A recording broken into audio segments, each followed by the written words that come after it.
ಎಲ್ಲರಿಗೂ ನಮಸ್ಕಾರ. Welcome back to my YouTube channel. ಹೇಗಿದ್ದೀರಾ? ಇಲ್ಲಿ ಮೊದಲನೇದಾಗಿ ಬೆಂಡೆಕಾಯಿ ಫ್ರೈ ಯಾವ ಥರ ಮಾಡೋದು ಅಂತ ತೋರಿಸ್ಕೊಡ್ತೀನಿ. ಮೊದಲನೇದಾಗಿ ನಾನು ಬೆಂಡೆಕಾಯಿನ ಇಲ್ಲಿ ಹುರ್ಕೊತಾ ಇದ್ದೀನಿ. ಅದಾದ ನಂತರ ಹಸಿಮೆಣ್ಸಿನ್ಕಾಯಿ, ಕರಿಬೇವಿನ ಸೊಪ್ಪು, ಕೊತ್ತಂಬರಿನ ಹಚ್ಚಿಟ್ಕೊಂಡಿದ್ದೀನಿ. ಹಾಗೆ ಒಂದು ಪ್ಯಾನಿಗೆ ಒಂದು ಸ್ವಲ್ಪ ಆಯಿಲ್ ಹಾಕಿ ಬಿಸಿ ಮಾಡ್ಕೊತಾ ಇದ್ದೀನಿ. ಇದನ್ನು ಯಾವ ಥರಪ್ಪ ಮಾಡೋದು ಅಂತ ಸಿಂಪಲ್ಲಾಗಿ ತೋರಿಸ್ಕೊಡ್ತೀನಿ ನೋಡಿ. ಒಂದು ಸ್ವಲ್ಪ ಈಗ ಎಣ್ಣೆ ಕಾದಿದೆ, ಒಂದು ಸ್ವಲ್ಪ ಸಾಸಿವೆನ ಹಾಕ್ತಾಯಿದ್ದೀನಿ. ಅದಾದ ನಂತರ ಒಂದು ಸ್ವಲ್ಪ ಜೀರಿಗೆ, ಅದಾದ ನಂತರ ಒಂದು ಸ್ವಲ್ಪ ಉದ್ದಿನ ಬೇಳೆನ ಹಾಕ್ಕೊತಾ ಇದ್ದೀನಿ ಇಲ್ಲಿ ನಾನು.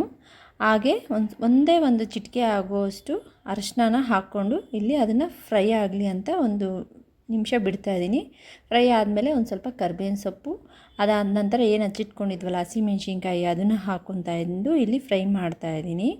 ಇದಾದ ನಂತರ ಇದಕ್ಕೆ ನಾವು ಈಗಲೇ ಸ್ವಲ್ಪ ಸಾಲ್ಟನ್ನ ಹಾಕ್ಕೊಂಡು ಎಲ್ಲನೂ ಚೆನ್ನಾಗಿ ಫ್ರೈ ಮಾಡ್ಕೋಬೇಕು. ಸಾಲ್ಟ್ ಕೂಡ ಅದಕ್ಕೆ ನೀಟಾಗಿ ಮಿಕ್ಸ್ ಆಗುತ್ತೆ. ಇದಾದ ನಂತರ ನಾವೇನು ಬೆಂಡೆಕಾಯಿ ಹುರಿದು ಇಟ್ಕೊಂಡಿದ್ವಲ್ಲ ಆ ಬೆಂಡೆಕಾಯಿನ ಇದಕ್ಕೆ ಹಾಕ್ಬಿಟ್ಟು ಚೆನ್ನಾಗಿ ಮಿಕ್ಸ್ ಮಾಡ್ಕೋಬೇಕು. ಹಾಗೆ ಯಾರೆಲ್ಲ ಚಾನಲ್ನ ಸಬ್ಸ್ಕ್ರೈಬ್ ಮಾಡ್ಕೊಂಡಿಲ್ಲ ಪ್ಲೀಸ್ ಮಾಡ್ಕೊಳ್ಳಿ, ಸಪೋರ್ಟ್ ಮಾಡಿ, ಹೆಲ್ಪ್ ಮಾಡಿ, ಶೇರ್ ಮಾಡಿ, ಕಮೆಂಟ್ ಮಾಡಿ. ನೋಡಿ ಇಲ್ಲಿ ಏನು ಹುರಿದಿಟ್ಕೊಂಡಿದ್ದಲ್ಲ ಅದನ್ನೆಲ್ಲ ಇದಕ್ಕೆ ಹಾಕಿಬಿಟ್ಟು ನೀಟಾಗಿ ಎಲ್ಲ ಮಿಕ್ಸ್ ಮಾಡ್ಕೊತಾ ಇದ್ದೀನಿ. ಇದೆಲ್ಲ ಮಿಕ್ಸ್ ಆದಮೇಲೆ ಕೊನೆಯದಾಗಿ ಇದಕ್ಕೆ ಒಂದು ಸ್ವಲ್ಪ ಕೊತ್ತಂಬರಿನ ಹಾಕ್ಕೋಬೇಕು ಫ್ಲೇವರ್ಗೋಸ್ಕರ.